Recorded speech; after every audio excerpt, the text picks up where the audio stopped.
지난해에 수도권 그리고 비수도권의 인구 격차가 무려 100만 명이 넘었다고 합니다.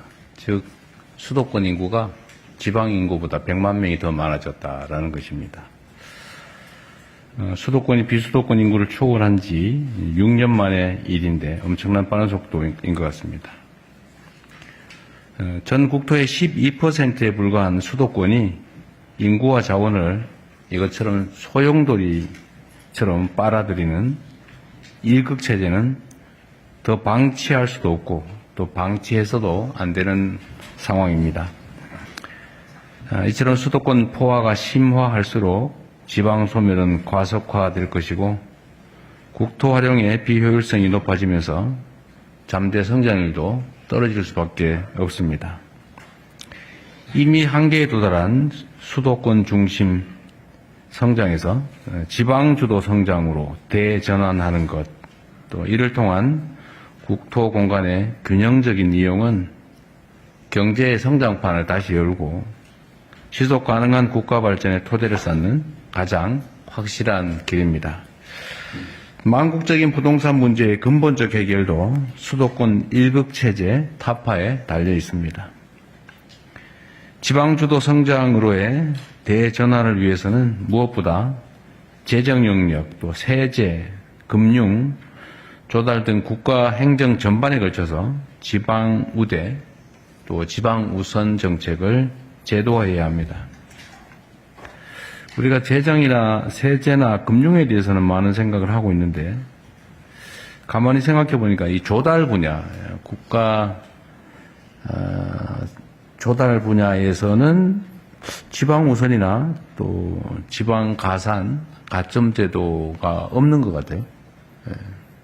이것도 좀 각별히 챙겨주시기 바랍니다. 뭐 다 아시겠지만 수도권에서 생산된 물품과 비수도권에서 생산된 물품의 효용 가치나 효율이 똑같다. 그러면 당연히 지방 걸 먼저 쓴다든지 또는 뭐 입찰이나 이런 데서 지방에 가점을 준다든지 똑같은 조건이면 지방 거를 쓴다든지 그런 것도 좀 준비해서 시행하면 좋겠습니다. 수도권에서 몰수록 더 두텁게 또 더 과감하게 지원한다는 대원칙을 바탕으로 교통 등 인프라 정비에 속도를 내고 또 공공기관 이전 준비도 서둘러야 되겠습니다. 특히 기업들의 지방 투자를 대대적으로 활성화할 수 있도록 파격적인 인센티브 체계를 마련해서 신속하게 추진해 주면 좋겠습니다.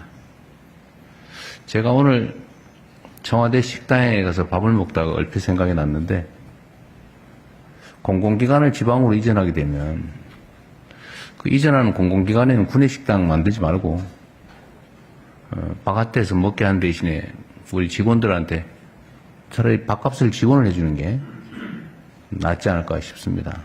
근데 이미 있는 거는 또 일자리 문제나 이미 뭐 확보된 공간 때문에 논란이 있을 수 있는데 새로 옮기게 되면 또 지방에 한해서 지방 경제 활성화를 위해서 옮기는 거니까 돈이 조금 들더라도 전신값을 지원해주고 밖에서 먹도록 하는 걸 한번 연구해 보는 것도 좋겠다는 생각이 아까 얼핏 들었습니다. 뭐 장단점이 있을 수 있는데 한번 검토해 보시면 좋겠습니다. 물가가 여전히 문제입니다. 지난달에 소비자 물가 상승률이 5개월 만에 최저치인 2%가 됐다고 합니다. 5개월 만에 가장 낮다고 하네요. 그러나 쌀값을 포함한 먹거리 물가는 여전히 불안한 모습입니다. 수출도 좋아지고 주가도 오르고 뭐 이런 경제 지표들이 좋아지기는 하는데 이런 실생활과 밀접한 장바구니 물가가 불안정하면 국민들의 삶의 개선은 체감되기 어렵습니다. 제가 계속해서 물가 안정을 당부하는 것도 바로 이 때문입니다. 최근에 밀가루 설탕 공정거래 분야 조사를 이제 제가 취임한 후에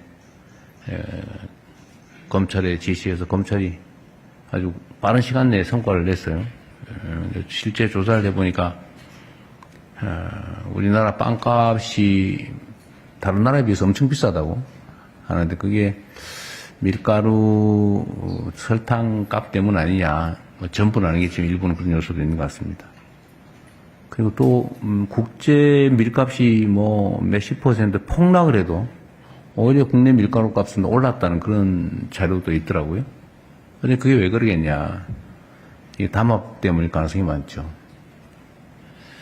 그래서 이게 지금 독과점 상황을 악용해가지고 우리 국민들에게 고물가를 강요하는 이런 현장의 문제는 국가 공권력을 총동원해서 반드시 시정하기를 바랍니다.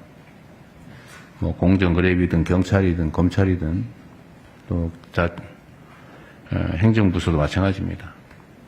그 국가 시스템을 이용해가지고 국가 구성원 모두에게 피해를 입히면서 혼자 잘 살면 좋겠습니까?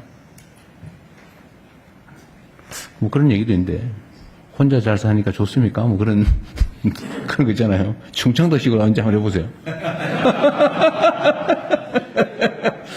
괜찮요?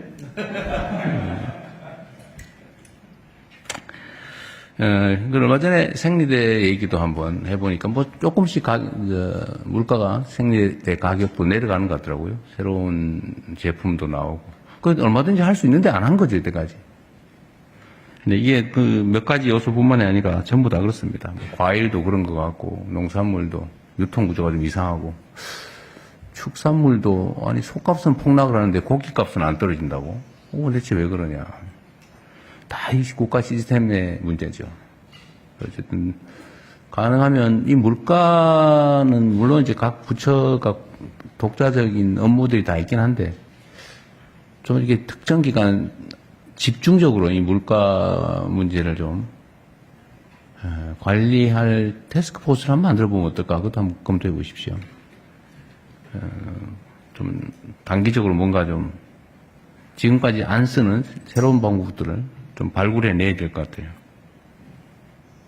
공정거래위에서 검토하고 있다고는 저번에 국무회에서 얘기는 들었는데 어쨌든 이때까지 담합에서 가격을 이렇게 올렸으면 가격을 내려야지.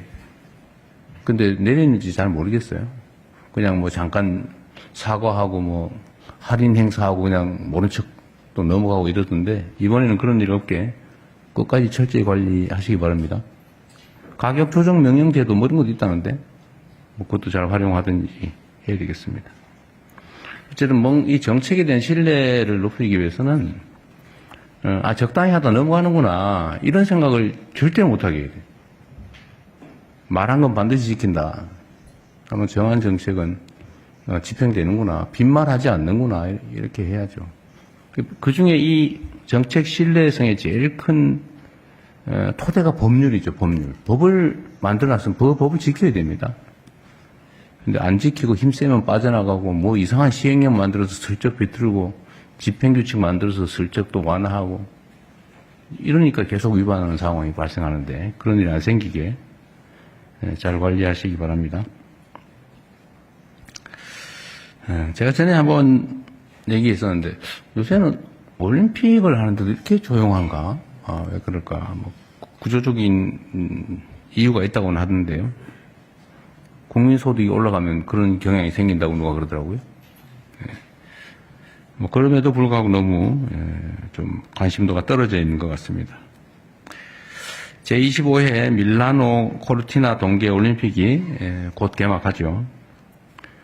이번 대회는 평창 동계올림픽을 제외하고 9개 동계올림픽 사상 최대 규모로 130명의 대한민국 선수단이 출전한다고 합니다. 제일 많다고 합니다. 앞으로 보름 동안 모든 선수들이 그간 쌓아온 기량을 충분히 발휘해서 흘린 땀과 노력만큼의 성과도 거두고 또 대한민국도 빛내주시기를 기대합니다. 대한민국을 대표하는 우리 선수들이 국민들의 뜨거운 응원과 관심 속에서 세계 속에서 실력을 겨룰 수 있도록 대회 홍보도 많이 신경 써주시면 좋겠습니다. 우리 선수단 모두의 선전을 우리 국민 모두와 함께 응원합니다. 우리 이거 한번 해볼까요? 약간 쑥스럽긴 한데 대한민국 선수단 화이팅 이런 거 한번 해볼까요? 네. 그러면 제가 대한민국 선수단 하면 화이팅 한번 해주세요. 자, 대한민국 선수단 화이팅! 잘하네요. 미리 연습한 건 아닐 텐데, 잘하셨습니다. 네, 우리 선수들, 다치지 말고, 선전하시기 바랍니다. 네, 이상입니다. 네, 언론인 여러분의 협조를 부탁드립니다.